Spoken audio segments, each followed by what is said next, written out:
There are games on the market that aim to capture the railroad experience as accurately and authentically as possible, and there are those that let you decide whether you want to be realistic or not. Welcome aboard Chris Sawyer's Locomotion.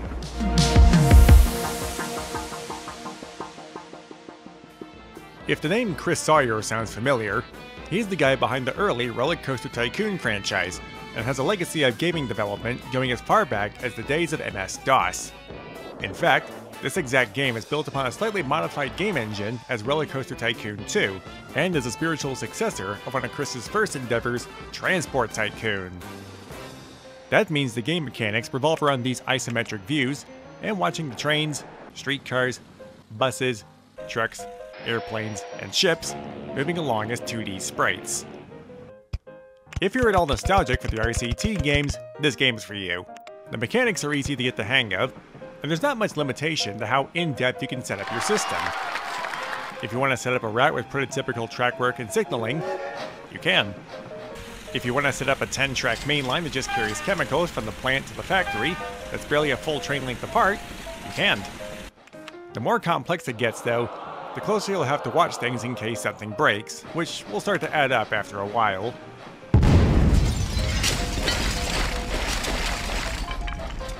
In the more advanced levels, you'll have AI rivals to compete with, each with their own levels of competitiveness. Some are extremely ruthless, watching your every move and copying you with more money to beat you.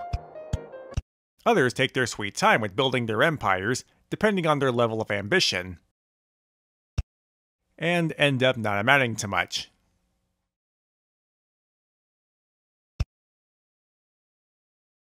On the plus side, you can examine some of their routes to see how commercially viable the market they're serving is, which can inspire you to tap into their gold mine, or find better luck where the grass is greener.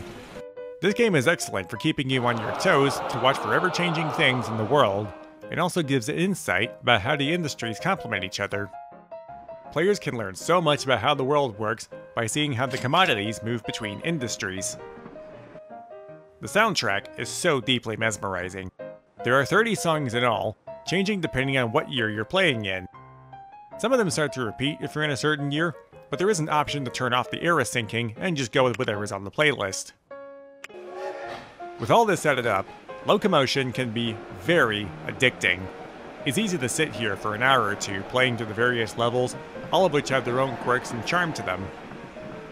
While the programming for this was groundbreaking for its time in the 90s and 2000s, there's no denying how much some of these have aged.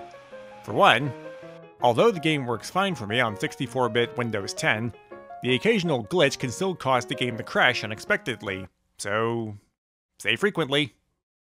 Some players may find the biggest nitpick to be the availability of certain vehicles in certain parts of the world. These are all the locomotives available in the US.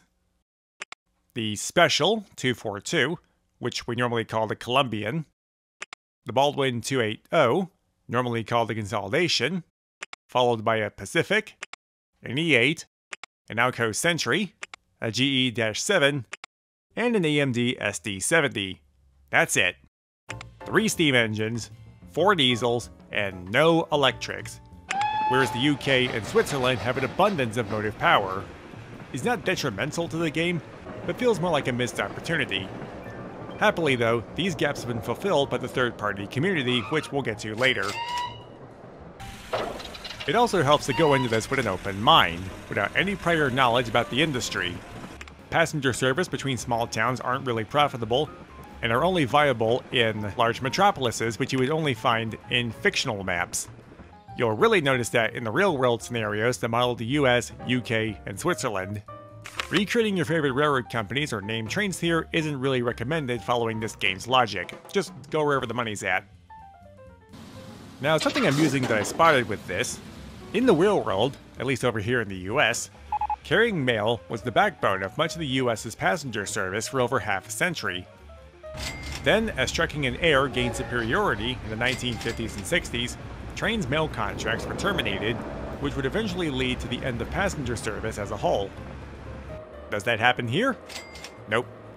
In this game, you'll actually stand a better chance at earning a profit once you serve a big city and reach the outlying towns. This is one of the few places where, if you build your system the right way, you can profit off of passenger service almost as much as freight. Of course, it also probably helps that there are no automobiles in this game. Again, that's something the third-party community's toyed with. Also, notable events like both the World Wars and the Great Depression don't happen. Could you imagine the stresses and challenges those would impose for players? One issue that's rather hard for me to ignore, though, is the gameplay in certain scenarios. The one objective I always seem to have the most trouble with is achieving a certain performance index. What exactly does this measure? I usually take that as meaning providing the best transportation service, having the best approval ratings with the towns, having the vehicles in good working order, and making the most bank. But after roughly 5 years of game time, or over an hour in real life, the meter just doesn't move, and it gets agonizing. What am I missing with this? So, after I just listed off more cons than pros, you might get the impression that there's a lot more that I dislike about this game than I like. It is rather cartoonish, sure, but the charm, mechanics, and atmosphere help me suspend my disbelief. Like the other train games out in the market, this one has its own dedicated fanbase, who have contributed third-party vehicles and scenarios made from scratch, and even an open source version called Open Loco. The basic gist is this. Yes, the game is old and has a few quirks, but it's available from Steam for only $5. Who could argue with that? If you prefer a more realistic aesthetic, the third-party community has you covered via the links in the description. There are also a few links to some channels who showcase these add-ons in action that are worth checking out. On its own, this is a fun little game. Its charm and quirks are pretty easy to win over casual players, and it's guaranteed to be hours of fun if you need something to relax with. This is one of the few games out there that makes macroeconomics fun, and trains are an essential part of that equation. Oh, one more thing before I go. I'm curious to know whether this new format of At the Throttle of works better than my previous Let's Plays from 2020. Doing videos about gaming is something I'm never quite sure if I'm doing well on or not, and I think the viewership from my past works are a reflection of that. Do you guys like how I'm being more formal in presentation where I know what to say?